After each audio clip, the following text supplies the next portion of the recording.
అందరికీ నమస్కారం. పివిఆర్కే ప్రసాద్ గారి స్ఫూర్తి సభలో పాల్గొనే అవకాశాన్ని కల్పించినందుకు సోనాని గారికి, మిగతా మిత్రులందరికీ ధన్యవాదాలు.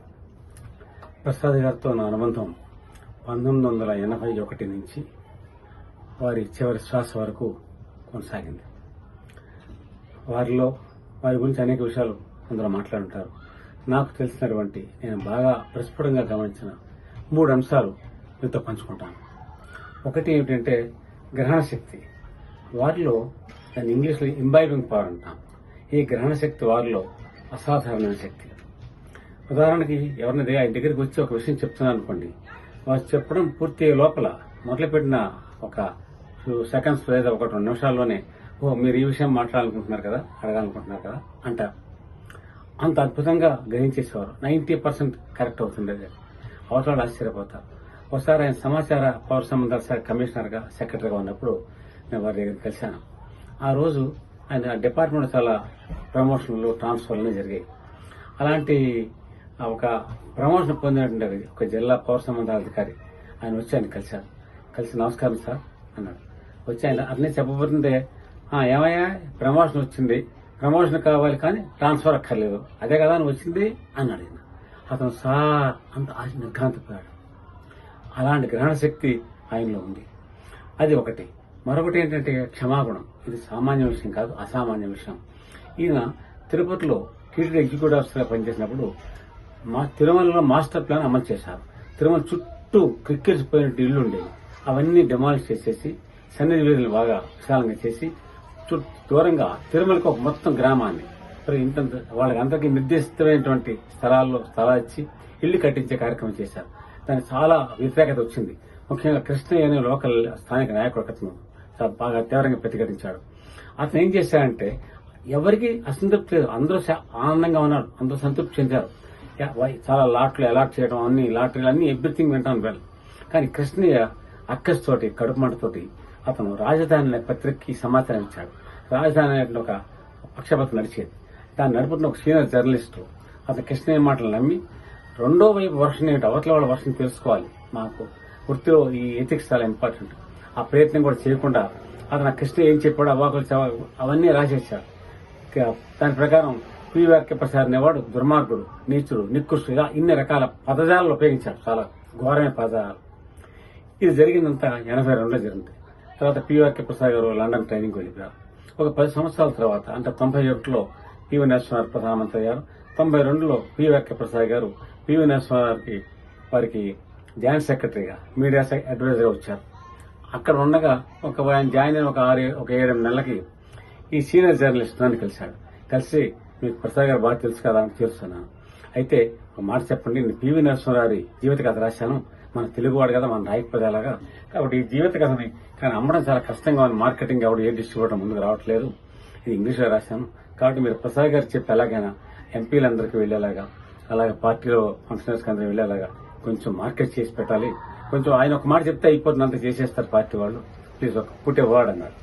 నేను ఎలా చెప్తానండి, ఏ మొహం పెట్టి చెప్తాను, మీరు రాజధాని పత్రికలు అప్పుడు ఎలా రాశారు, కృష్ణయ్య అనేవాడు ఏదో చెప్తే ఈయన మీద ఎంత చండాలంగా రాశారు మీరు, అప్పుడు ఏమన్నా ఈయన అడిగారు, కనీసం ఈయన వర్షం కూడా తీసుకున్నారా, తీసుకోలేదు కదా, ఇప్పుడు ఏ మొహం పెట్టుకుని నేను మీకు సహాయం చేయమని ఆయన అడుగుతాను అన్నాను.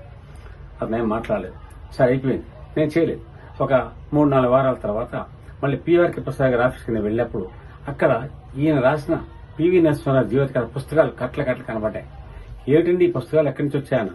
అదేనయ్యా అతను వచ్చాడయ్యా, మన వచ్చాడు రాజస్థాన్ వచ్చి ఏదో చాలా కష్టపడి రాస్తానండి, ఎవరు ఎంకరేజ్ చేయట్లేదు, డిస్ట్రిబ్యూటర్ ఎవరు రావట్లేదు, కొంచెం మీరు సహాయం చేయాలి అని అడిగాడు. అదేంటండి అయితే చేస్తారా, ఫోన్లేవయ్యా మనకు అవకాశం చేస్తాం. అదేంటండి అతను ఎంత ఆశ్చర్యంగా రాశాడు మీ గురించి, నీచుడు, నికృష్టుడు, ఎన్ని పదాలు వాడాడండి. ఆ రోజు కనీసం మీ వర్షం తీసుకున్నాడు, మిమ్మల్ని అడిగారా, మీతో మాట్లాడా, మీ వాదన ఏమిటో తెలుసుకునే ప్రయత్నం చేశారా, లేదు కదా, అలాంటి వ్యక్తి మీరు సహాయం చేస్తారా అన్న. ఫోన్లేవయ్యా ఏదో కష్టంలో ఉన్నా అని చెప్పాడు, మనకు అవకాశం వచ్చింది సహాయం చేస్తే ఏమైంది, క్షమిద్దాం పర్లేదులే అన్న. చూడండి, మనం ద్వేషించిన వ్యక్తి, మనమే బుర్ర జల్లిన వ్యక్తిని క్షమించాలంటే ఎలాంటి హృదయం ఉండాలి, ఎంత సంస్కారం ఉండాలి, అది పివిఆర్కే ప్రసాద్. అలాగే మూడవ విషయం నిజాయితీ.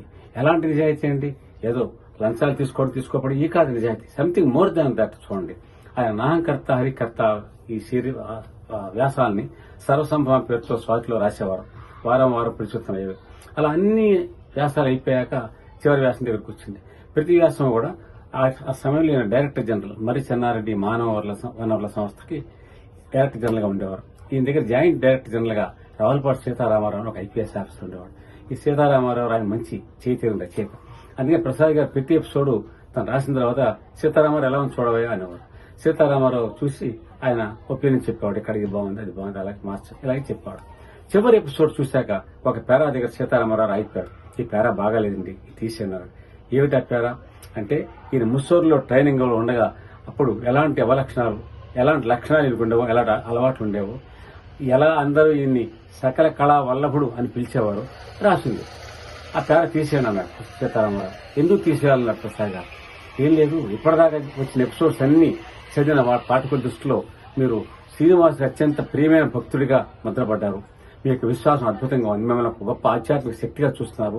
అలాంటి దశలో మీరు ఇలాంటి పేర రాస్తే బాగుండదండి.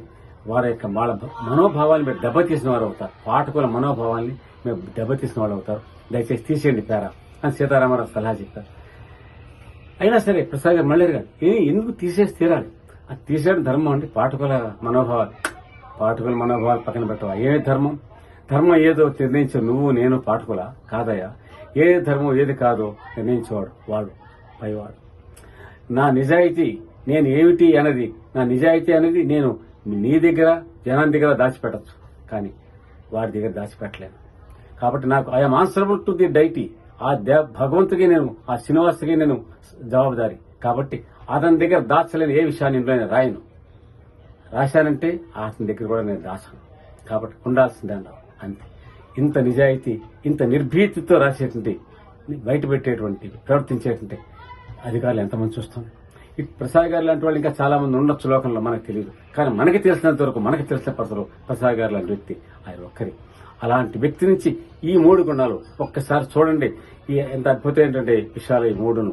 ఒకటి ఆయన యొక్క క్షమాగుణం, అలాగే ఆయనలో ఉన్నటువంటి నిజాయితీ, అలాగే ఆయన ముందుగా చెప్పినటువంటి గ్రహణ శక్తి, అద్భుతమైన ఎంబైబింగ్ పవర్. ఈ 3 ఆయన దగ్గర నుంచి స్ఫూర్తి సందర్భంలో స్ఫూర్తిగా మనం గ్రహించడానికి ప్రయత్నం చేద్దాం. ధన్యవాదాలు నాకు అవకాశం ఇచ్చారు.